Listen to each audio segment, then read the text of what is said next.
Hey everyone, this is Brian from Provision Studios, and today I'm making a video about the Ninja Flame from Atomos, specifically the Atomos Ninja Flame running out of the Canon VIXIA HF G50's HDMI port in 10-bit 322 or 422 into the Ninja Flame.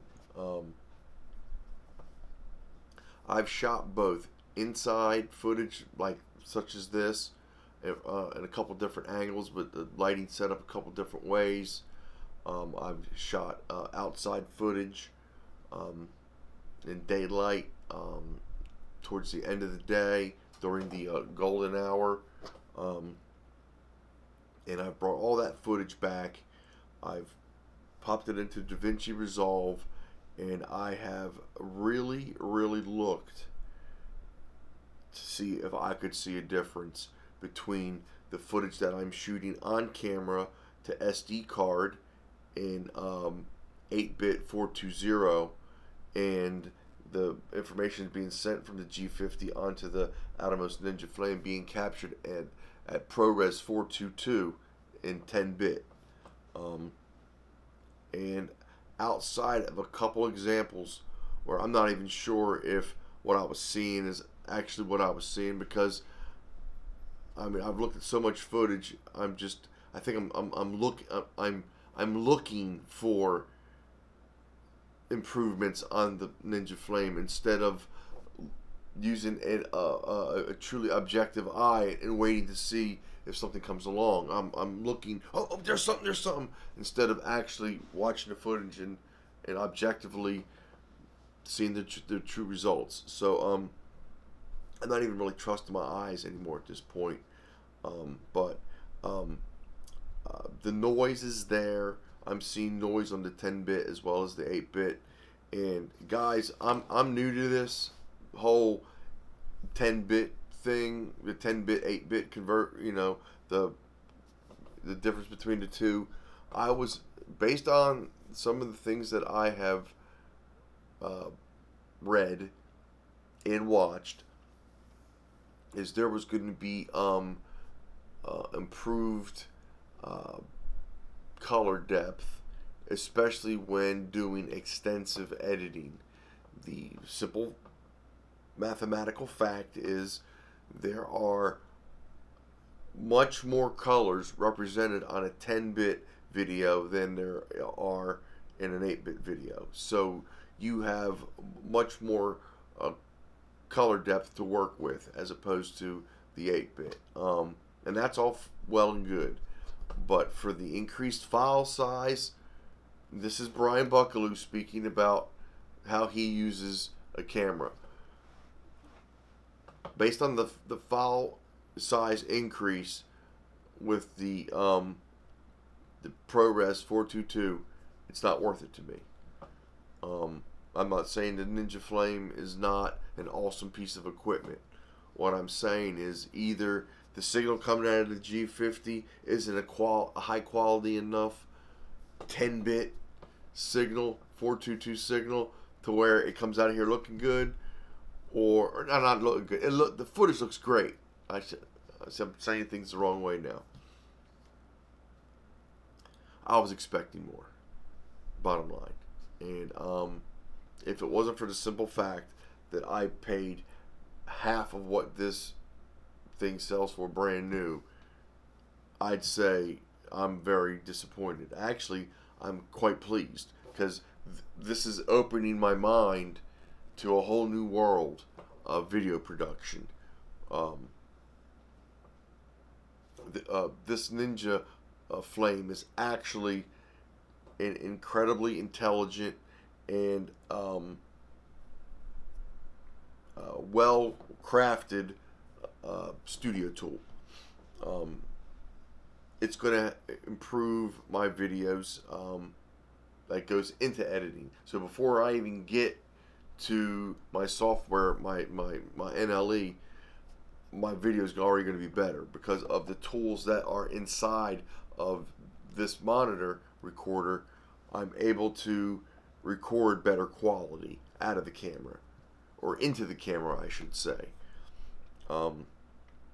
because of the RGB parade, the waveforms, the zebras, the focus peaking, everything about this allows me to see it in a way that I understand, and I can visually see it, as opposed to the smaller monitor on the G50, where I was having issues seeing certain things,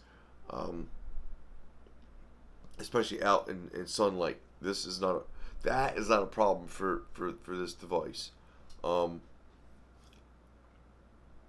I could say I've exhausted my possibilities. I mean, I have tried every option there is on the Ninja Flame, DNX HD, everything's been. I mean, and I at least I found out what 220X was. So that's your 10-bit. So 220 is 8-bit and 220X is your 10-bit. So I'm learning. This device is making me research and try to find information, because I really don't know much about it, and I certainly don't know about running out HDMI ports in 10-bit 422. That's all completely foreign to me. I have been a run and gun studio guy since I started doing YouTube tutorials. So it's going for excellent quality on the video end was never my goal. It was providing excellent information to people that were looking to improve their studios. That was what my focus was. And if I could get a good, decent video in the process, that just makes it a little bit more enjoyable to the person on the other end that's watching it, where they can maybe sit through some of my ramblings, because it's not a horrible video to look at. Anyway, there is no negative review on the Atomos Ninja Flame. It has done everything I expected of it. The signal that I see on the G50 is the same signal I'm seeing here. So the noise that's in the corners, in the shadows on the G50 that are going onto the SD card are coming through the HDMI and being recorded here. I'm not seeing any less noise. I thought that there would be. The way that it was explained to me in the videos I watched is the noise would be different. It would be different type of noise. I could swear in a couple clips I actually saw more noise. I mean, again, I got to a point watching this stuff so closely, so zoomed in, I just was like, man, I gotta stop. This is just, again, I was hunting. I was hunting to try to make this something it wasn't. Not something it wasn't, something I wasn't getting into it. And that could be just the Canon G50. The HDMI port is I mean, it is what it is. I don't know what I was expecting to get out of that HDMI into this, other than improved color depth and a higher quality image, especially with the increased file size. I was like, okay, I'm going to get better quality, because the size, the file size is almost just 3 times more, but that's not true. There was actually a couple instances where I preferred what the G50 was giving me, mainly because of the file size. I was like, well, I'd rather edit the smaller file. I'll have less problems editing this clip, and I won't have to worry about it stuttering while I'm trying to edit the footage, having to wait for it to buffer while my processor catches up to all the moves I just made, for no real gain. Because in the end, it's really looking. I don't do extensive grading on these clips. I set up a light, I dial in my exposure, I set my white balance, and I go. That's it. This tool is going to come in great. This is an excellent tool for me, just not right now. I've said this in a couple of videos before this even got here. I got the Field World T7, and I got this because this was a very good deal, and it gave me everything I presently needed outside of the recorder, the HDMI recorder. But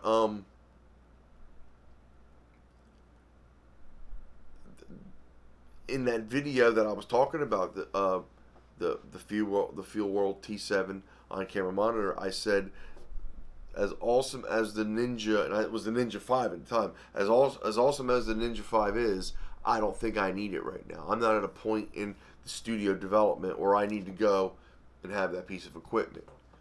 Then I started looking at some of the features of the Ninja, and I realized that my camera really wasn't suited for the Ninja, which then made me realize that there was the Ninja Flame out there, which was a little older. It had been out a couple years previous to the Ninja 5, but it was more suited for this camera because of it basically only has HDMI in. It doesn't have any other type of inputs for video. So I was like, okay, it's like this camera and this recorder were made to work together. That was my thinking. And now I do believe if I had a better camera, and I'm not saying the G50 is a bad camera, what I'm talking about is a higher quality camera, I would get what this is really made to do. This consumer grade camcorder is not going to give me what Atomos designed the Ninja Flame for. I think that's the best way I can sum all of this up. Is the limitations on the sensor of the Canon VIXIA HF G50 are enhanced by the Atomos Ninja Flame. I could be wrong there. You guys please correct me in the comment section below if I'm just talking nonsense right now. But that's what it seems like is happening to me. The half-inch sensor on this camera, the limitations are being enhanced by the 10-bit 422 going into the Atomos Ninja Flame. A full frame sensor sending out a 10-bit 422 signal into this probably would be jaw-dropping to me, the guy like me. I just, I saw I guess you could call it marketing. I saw a marketing thing on this that it had a clean HDMI out that sent a 10-bit 422 signal. And my ears perked up, my heart skipped a beat, and I was like, man, finally a camera I can afford that is going to get me this excellent quality, that I hear everyone talking about. Even though it doesn't have the dual pixel autofocus I want, I've put that out of my mind. I said, okay, we can get past the lack of the dual pixel autofocus. We don't have to let that be a deal breaker. We can find workarounds, and that's what some of the stabilizers I've got have done. They've helped me get a workaround for the limitations that this camera has. The half-inch sensor, the optical image stabilization that is really not that great. The contrast-based focus. All these things have make this camera where it fits in the price point, and why the G60 is so much more, because it's a better camera. It has the dual pixel autofocus. It has better stabilization. It has a bigger sensor. It shoots in log and C-log. All these things matter if you got an Atomos Ninja Flame. So there you have it. I went cheap on the camera. I got a great deal on the Atomos Ninja Flame, and I have two great tastes that don't taste all that great together. I'm being a little harsh there. Again, there's nothing wrong with what I'm getting out of both of these. It's just not what I was hoping for. The G60, I am convinced, I don't have one, and I might get one of those one day and still have this Ninja Flame and realize that I was wrong. That the camcorders just can't do the trick. But anyway, I do believe that a Canon G60 would be a sweet spot camera for the Atomos Ninja Flame. I don't want this to be a negative review on either product. This is more me expressing that I didn't get what I was really hoping for. That is the fault of neither item. The G50 is a great camera, doing a great job in my studio. I'm getting real pleasing footage with it. The Atomos Ninja Flame is a awesome piece of equipment. I couldn't recommend this enough. All the tools that this thing has, SSD, a drive, recording, batteries. That's another thing. It's sucking down battery life. So guys, be prepared for that. And when I plug in the DC adapter, it introduces noise into the audio path. So that's a no-go for me. Right now, the way I'm recording. Usually, when I do tutorials, I record directly onto a lapel into my console. Obviously, I wouldn't need the Ninja Flame when I'm doing tutorials. This is strictly for, doing videos outside in the sun where I can't see the monitor and I'm wanting to capture a higher quality video. So maybe capture a higher. I shouldn't say I'm capturing a higher quality video. It's just not this. It's not noticeably improved to my eye. It sure as hell is a much larger file size. That much I can tell you. So there you have it. That's going to do it for this video. I'm going to have both of these interspersed. It's not just going to be the G50 footage. It might be too. I don't know. And it might just be the Atomos Ninja Flame. You guys tell me. We'll see if at the end of this video, if you can tell me when the G50 and the Atomos Ninja Flame footage was being swapped in and out. See if you guys notice. Anyway, okay. I'm gonna get back at it. I'm gonna work even harder. I'm gonna make even more content. I'm gonna keep on going, guys. If you have any comments or questions, please leave them below, or feel free to email me at bbuck822@gmail.com. I'll get back to you as soon as I can. You can like and subscribe to the video if you're so inclined. Hit the notification icon, so anytime I have a new video, you'll get a notice for it. That's going to about do it here for me. I'll try to have a couple more videos over the next couple days if I find anything else out. But until then, I hope you guys have a great day, and I'll talk to you soon. Bye-bye now.